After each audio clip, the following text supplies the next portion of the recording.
கள்ளக்குறிச்சி மாவட்டம் புளியங்கோட்டையில் வீட்டில் கஞ்சா செடி வளர்த்த தம்பதி கைது செய்யப்பட்டுள்ளனர். 10 கிலோ மதிப்பிலான கஞ்சா செடியை சட்டவிரோதமாக வளர்த்து வந்ததால் அதிர்ச்சி ஏற்பட்டுள்ளது.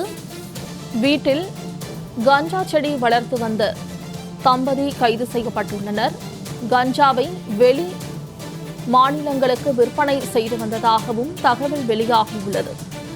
கூடுதல் தகவல்களை வழங்குவதற்காக கள்ளக்குறிச்சியில் இருந்து செய்தியாளர் இளையராஜா இணைகிறார். இளையராஜா, வீட்டில் கஞ்சா செடி வளர்த்து வந்த தம்பதி கைது செய்யப்பட்டுள்ளனர். இது குறித்த கூடுதல் விவரங்கள்.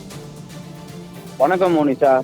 கள்ளக்குறிச்சி மாவட்டம் திருக்கோவிலூர் மதுவிலக்கு காவல் ஆய்வாளர் தமிழ்செல்விக்கு கல்வராயன்மலை அடிவார பகுதியான புளியங்கோட்டை பகுதியில் கஞ்சா செடி வளர்ப்பதாக ரகசிய தகவல் கிடைத்துள்ளது. இந்த தகவலின் பெயரில் போலீசார் புளியங்கோட்டை பகுதியில் ஆய்வு மேற்கொண்டனர். அப்போது அதே பகுதியைச் சேர்ந்த ராமலிங்கம், அவரது மனைவி அஞ்சலை ஆகிய இருவரும் தங்களது விவசாய நிலத்தில் குடியிருந்து வருவதாக கூறப்படுகிறது. இந்த நிலையில் தம்பதியான இவர்கள் வேலி அமைத்து கஞ்சா செடி வளர்த்து அதனை பராமரித்து வந்ததாக கூறப்படுகிறது. இதனையடுத்து போலீசார் அவரிடம் கஞ்சா வேண்டுமென மாறுவேடத்தில் சென்று கேட்டுள்ளனர்.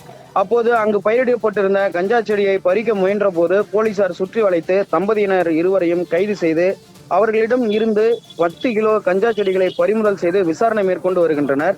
மேலும் விவசாய பயிர்கள் மத்தியில் கஞ்சா செடி வளர்த்து அதனை ரகசியமாக விற்பனை செய்யப்பட்ட சம்பவம் அந்த பகுதியில் பரபரப்பை ஏற்படுத்தியுள்ளது. மோனிஷா.